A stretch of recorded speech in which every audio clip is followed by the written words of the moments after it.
Just about 2 weeks ago, Donald Trump was sued by two of Truth Social's co-founders, Andy Litinsky and Wes Moss.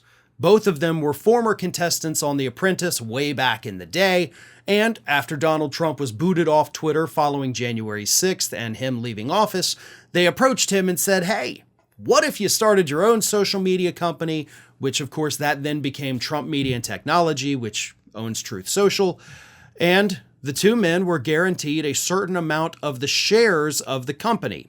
Recently, they sued Donald Trump, arguing that Donald Trump was trying to release more shares, basically create out of thin air before it went public, a new set of shares, which would exclude Litinsky and Moss, which would then dilute the shares they were promised, even though they weren't promised a number of shares. They were promised a percentage, so they should get a percentage of the new shares, but Trump didn't want to do that.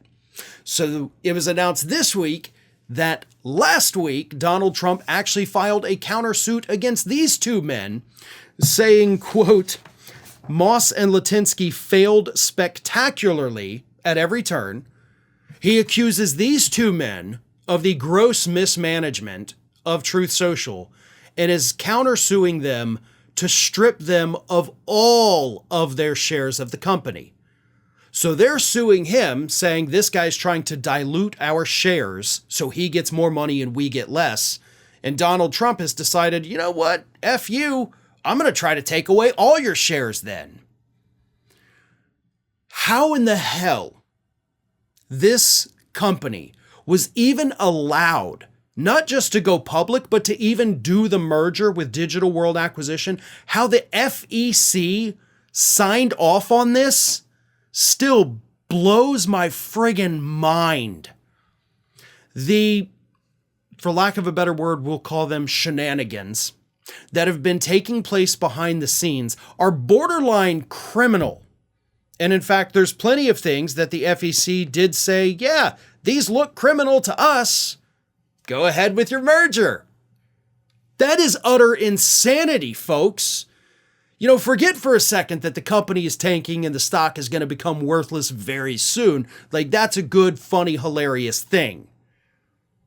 But we've got regulatory agencies that were involved in this that just turned a blind eye to what they clearly saw was blatant, rampant corruption. Now we've got lawsuits flying from literally every party involved. There's 3 different groups, and actually 4 different groups involved, and they're all like suing each other, alleging mismanagement, alleging, you know, they're stealing, they're diluting our shares, all kinds of crazy crap. And the FEC saw this and still said, yeah, go ahead. We don't care. We don't give a crap.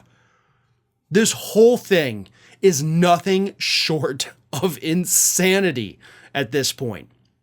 And I got to tell you, Litinsky, Moss, y'all better hope that y'all prevail in your lawsuit and get your shares so that you can sell them immediately. Because if this thing gets held up in the court for months or even years, by the time any party prevails, all of your shares will be worthless, and all of this will have been for nothing. Well, folks, we have crossed that 1 million subscriber milestone, but rest assured, we are just getting started here at Ring of Fire. So if you're not already, please do subscribe to the channel and make sure to like, share, and comment on the videos.